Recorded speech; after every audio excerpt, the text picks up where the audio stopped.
Censor board கண்டிச்சா நான் என்னப்பா பண்ண முடியும்? சென்சார் போர்டுக்கு எனக்கு என்ன சம்பந்தம்? சென்சார் போர்டுக்கு எனக்கு ஒரு சம்பந்தம் கிடையாது. படம் வெளிவரக்கூடாது அப்படின்றது வந்து மத்திய அரசு நினைக்கிறதா ஒரு அப்படியே சென்சார் போர்ட்டை கேட்டு வேணா சொல்றேன். நான் சென்சார் போர்டுக்கு எனக்கு சம்பந்தம் கிடையாது.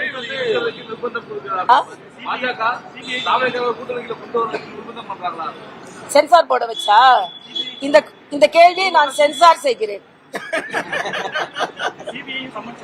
இந்த கேள்வியை நான் சென்சார் செய்கிறேன். சிபிஐப்பா ஒரு 41 உயிர்கள் போயிருக்கு, ஒரு வழக்கு நடந்து கொண்டு இருக்கிறது. அதுக்கு சம்மன் செய்யறாங்க. சம்மன் செய்ய முடியாதுன்னு எப்படி சொல்ல முடியும்? அதனால law is taking its own course, அவ்வளவுதான். அதனால law is not taking the course as we want. Law is taking its own course. அதை நான் தெளிவா பயன்படுத்துறேன். மேடம், விஜய் தொடர்ந்து அரசியல் எதிரி கொள்கை எதிர்ப்பு ரெண்டா பிரிச்சு பேசிட்டு முதலில் எதிர்க்க வேண்டிய அரசியல் எதிரி தானேப்பா. இப்ப இது சட்டமன்ற தேர்தல் தானே. கொள்கை எதிரியா இருக்க வேண்டிய அவசியமே இல்லை அவருக்கு. ஏன்னா இது சட்டமன்ற தேர்தல். அவர் கடுமையாக திமுகவை எதிர்க்கிறார். அதில் எனக்கும் மகிழ்ச்சி தான்.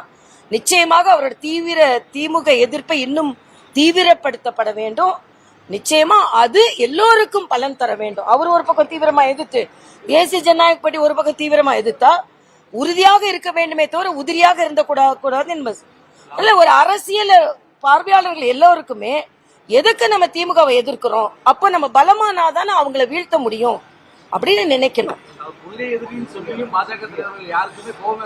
இல்ல கோபம்னு இல்ல, எங்களோட கோபம் எல்லாம் திமுக மேலதான். அதனால இன்னைக்கு ஏன் 67ல ராஜாஜி அவர்கள் நேரடியா திமுகவை எதிர்த்து கொண்டிருந்தவர்கள் அவங்களோட சேரலையா? தேர்தல்னு வரும்போது கொள்கையை விட கொள்ளையடிப்பவர்களை வீட்டுக்கு அனுப்ப வேண்டும்ன்றதான் முக்கியம். அதனால கொள்கையை விட கொள்ளையடிப்பவர்கள் வீட்டுக்கு போக வேண்டும். கேட்டா என்ன தப்பு? இப்ப திமுகவை தோக்கடிக்க வேண்டும், அல்ல விஜய் சிந்திக்க வேண்டும். உடனே அழைப்பு அப்படின்னு போடாதுங்க. உங்களோட பிழைப்பும் அதுதான் போடுங்க. நீங்கள் உங்களோட கடமையும் அதுன்னு போடுங்க. எங்களோட கடமையும் கிடையாது, அவரோட கடமை இருக்கு.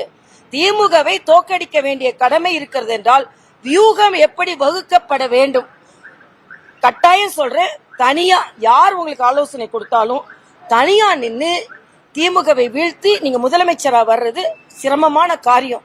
அதனால கொஞ்சம் சிந்திங்க நான் சொல்றேன். தொடர்ந்து இந்த மாதிரி பாஜக சார்பில் கடமை அழைப்பு எப்படி வச்சுக்கலாம். ஆனா காங்கிரஸ் அதனாலதான் முந்துன்னு நினைக்கிறீங்க.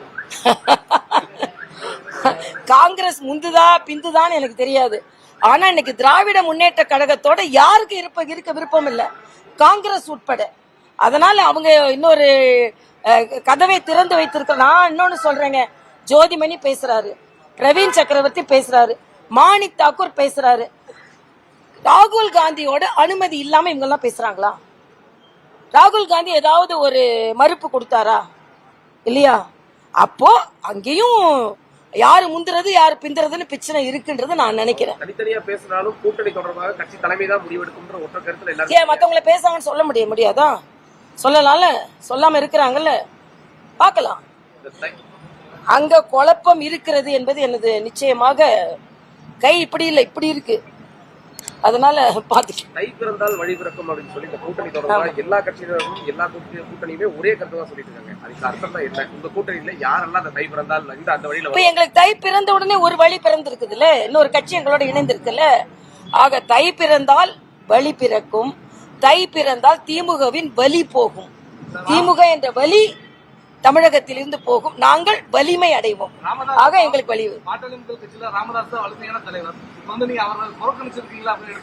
நான் அதுக்கு பதில் சொல்லலப்பா, அது அவங்க கட்சி விவகாரம், நான் பதில் சொல்ல, அவ்வளவுதான்.